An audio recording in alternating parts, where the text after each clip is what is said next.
It's a DIY. All the DIYs make me this excited. Well, today we're going to be making an actual silver. So we're going to be making a Pacha so far. I got a call from my friend and he wanted me to make one for him. And I hadn't made anything like that before. I see it's really soft looking. The sofa feels very soft. It feels like something that is filled with foam, all made of foam basically. But I've seen someone loosening one on YouTube and I see that there's wood under. So I'm like, might not just be all foam. So I went on to do a research. I saw one done by Fashion Attack. If you know Fashion Attack on YouTube, she's very popular with DIYs. I really loved her own, but she used basically all foams. But I wanted it to have wood because I really don't have all that money to spend on foam, and I don't know how heavy my friends or the people that would be sitting on it would be. So I decided to use some wood, but using like some trick that I learned from Fashion Attack's video. So yeah, stay tuned till the end. We're going to be walking through this whole process together. So to start, first we need to form the framework, and we're going to be using this plyboard that I previously cut. You guys, sometimes I just have to do some of these things outside the video so I don't waste your time. I don't know. I have really short attention span, so I just think everybody's like me and I just want to go straight to the point. Yeah. So yeah, I'm going ahead to join the wood, the 2 plyboard with this 4x2 wood. This is actually, so the 4x4 is actually a 6 inches wood that I went on to put all around the plyboard. Like I just joined it with it, like you can see. I always use cardboard boxes in my videos. I don't know why, but I think they're always helpful. Yeah, so I'm going on to staple the cardboard box on my framework, and this is supposed to be a surface for the foam that is supposed to be at the front.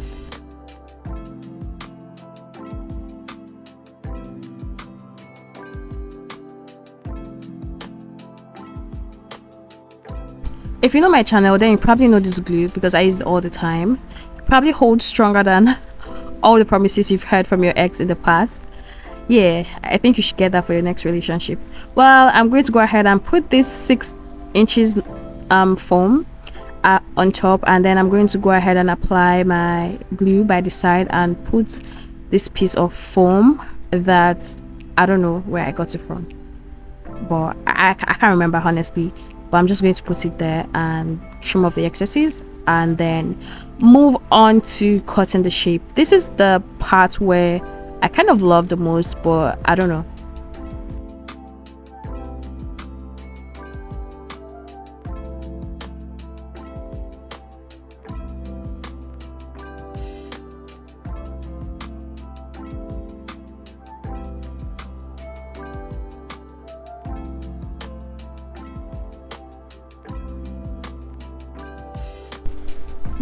So in between, I was switching from my X-Acto knife to saw blade, and I just went on and off. I was trimming the sides and everywhere I can because I have to get the shape. That's the aim. So I went on to cut the middle because I was trying to create a rabbit hole where the rabbits are going to live. Don't mind me, I'm just creating it because I don't know, they did the same thing for the other ones in the picture. So yeah, I think it's supposed to make the seat more comfortable, but yeah, I'm just following everything they did in the ads so I can get the same seat. I went on with this foam, what's it called, fiber foam. It's supposed to create an extra layer of softness and also cover the blemishes from the cotton we did. So I went on to staple it on and then trimmed the excesses off. And whip, I'm going in with this fabric and I'm trimming off the sides because I want to create a curved end so I can sew it on. But you guys, this is basically me eyeballing. I could have taken measurements, but I don't know, I don't want to make mistakes, so it's better to eyeball. I don't know if that's even sounding smart, but yeah, I went on to transfer the same measurement to a second part of my fabric and went on to the sewing machine to sew it. I didn't want to bore you guys with that information, so I didn't bother showing it. So now I'm going to wear this fabric on the framework, like I'm wearing the baby a clothes. Yeah. Then I'm going in with this aboki thread. I don't know what you guys call this thread, but it's a thread, sure. And I'm going to pass it through the fabric, the back part of the fabric where you have the rabbit hole, and then I'm going to pull it down. Okay, make a knot and then pull it down. Make a knot first before you pull it down, and staple on the knot, because you're trying to hold it strong and you're trying to make the rabbit hole show. Yeah. At this point, the thread I cut was really small, so my sister had to come and assist me. You don't need assistance. You don't. I'm joking. You do sometimes if you can't get. But yeah, she helped me, and then we stapled that part and then went on to staple the excess fabrics by the side. She also helped me because I don't want rumples in this work. So yeah.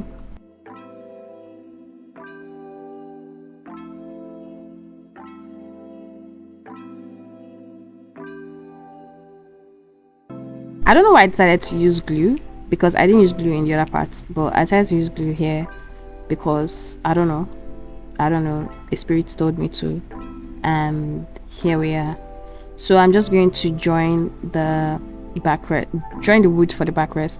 I don't know, you guys, this is a piece of wood, because yeah, to cut that shape you have to be smart. You have to be smart, as smart as I am.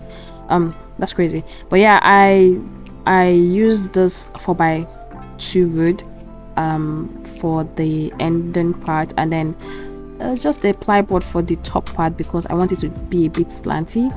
And yeah, I'm just going to go ahead and join it, and this is all you need for the framework. And then also for the part where the sides are open, I'm going to just put what's that called again, cardboard boxes, because I always use cardboard boxes for my DIYs. And then I'm going to apply the foam, and yeah, so basically after this part, the rest of it is just going to be a repetition of what we've done before, just trimming off the foam and adding the fabric foam, or I don't know, fiber foam. Yeah, remember to put the rabbit hole because that's very necessary. Yep. And yeah,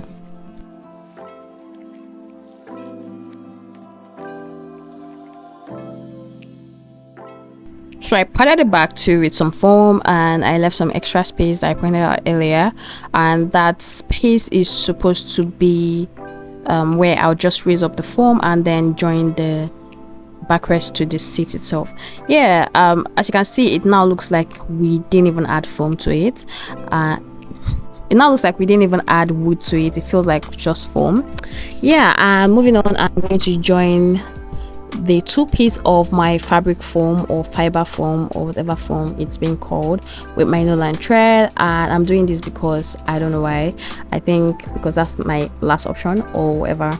But yeah, I'm just going to do that and trim off the excesses and staple the ends.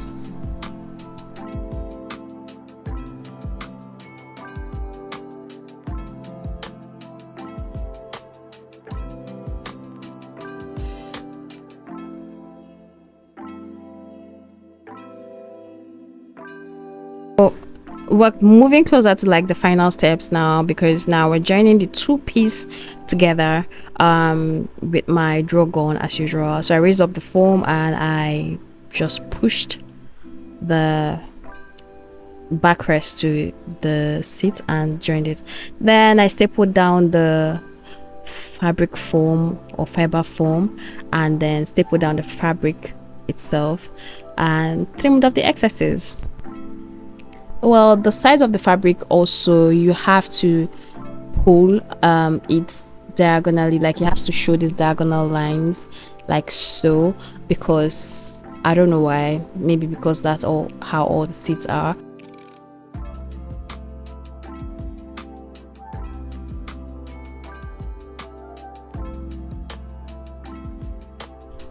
For the second to the final part of this sofa, I'm just going to create the sofa legs, the parts that shines through when you look at it from far.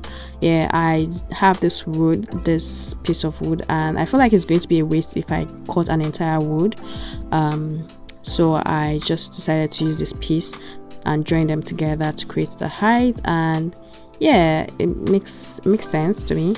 And then I'm moving on with this gold edge tape, and I'm applying my glue that can fix your life, and I'm just going to apply it all over. And I'm going to move on to sticking on the, what's it called again, the edge tape to the legs of the sofa. And this is basically like the final thing, except that we're going to cut or trim off the excesses. Yeah.